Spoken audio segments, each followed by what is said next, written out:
ఆ కొర్రెమల గ్రామంలో 2076లో ఆల్మోస్ట్ 70%, 60-70% ఇప్పటికే ఎల్ఆర్ఎస్ కట్టి ఉన్నాయి. కాబట్టి వాళ్ళ జాగలల్లో వాళ్ళు ఇల్లు కట్టుకుంటే ఎవడైనా ఆపితే చీల్చి చెండాడుతావు నా కొడుక, గుర్తుపెట్టుకోండి. నేను ఒక హెచ్చరిక చేస్తా ఉన్నా, ఈ బౌన్సర్లు, ఈ గుండాలు, ఈ రియల్ ఎస్టేట్ వాళ్ళు 20,000 50,000 నెలకి ఇవ్వగానే మీరు కనుక వచ్చి ప్రజల మీద దౌర్జన్యం చేస్తే మీ భర్త నా కొడుకు అని చెప్పి హెచ్చరిస్తా ఉన్నా. పని చేసుకుంటూ చేసుకో, ఇంకో పని చేసుకో, కానీ ఎవడు నువ్వు దౌర్జన్యం చేస్తున్నాడు ఎవడివి? పోలీసులు నిన్ను నిర్వహించకపోవచ్చు, పోలీసులు అండతోటి నువ్వు చేస్తుండొచ్చు, కానీ మేము చూస్తూ ఊరుకోవడానికి సిద్ధంగా లేము. గుర్తుపెట్టుకో, చీల్చి చెండాడతాం. మా మహిళల్ని అవమానపరిచే అధికారం నీకు ఎవడిచ్చిండ్రా? మా పేదవాళ్ళ ఇబ్బంది పెట్టే అధికారం నీకు ఎవడిచ్చిండ్రా? ఇదా మీరు చేసేది? ఇట్లాంటి ఉదంతాలు చాలా ఉన్నాయి.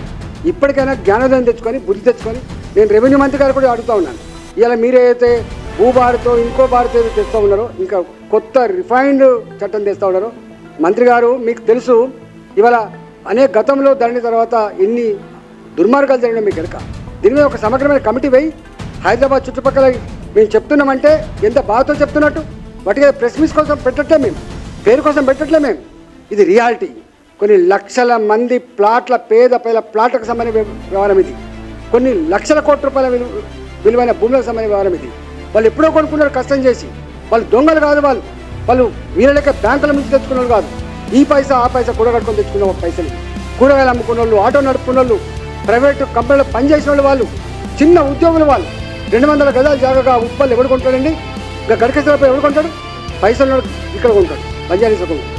పైసలు ఉన్నోడికి హిమాచల్ కొనుక్కుంటాడు, పైసలు ఉన్నోడికి హ్యాపీస్గా కొనుక్కుంటాడు. గరీబాడు కొనుక్కుంటాడు. ఇక్కడ బుద్ధి జ్ఞానం ఉండాలి. ఎవరి కోసం పని చేస్తున్నాం మనం, ఎందుకోసం పని చేస్తున్నాం ఆలోచన చేసుకోవాలి. మీరు పోలీసులు కూడా రిక్వెస్ట్ చేస్తున్నా, మీరు బానిస లెక్క పనిచేసే ప్రయత్నం చేయకండి. బాసుల ఆదేశాలే నీకు శిరోధార్యం కాదు, చట్టం నీ శిరోధార్యం. నువ్వు పాటించాల్సిన చట్టాన్ని తప్ప, న్యాయాన్ని, ధర్మాన్ని తప్ప బాసుల ఆదేశాలు పాటిస్తే ఎంతమంది ఐఏఎస్ ఆఫీసర్లు జైలుకు పోయిందో చూసుకోండి, ఎంతమంది ఐపీఎస్ ఆఫీసర్లు సఫర్ అవుతారో చూసుకోండి. మేము చూస్తూ ఊరుకుంటాం అనుకోకండి. ఈఓపీడి కంప్లైంట్ పెడతాం, మేము వట్టిగా ఊరుకోం. చెప్పి ఆశకు వస్తే గత్యంతరం లేకపోతే ఏం చేస్తాం?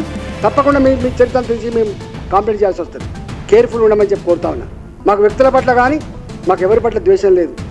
మాకు ద్వేషం దుర్మార్గం పట్ల ద్వేషం, అన్యాయం పట్ల ద్వేషం మాకు.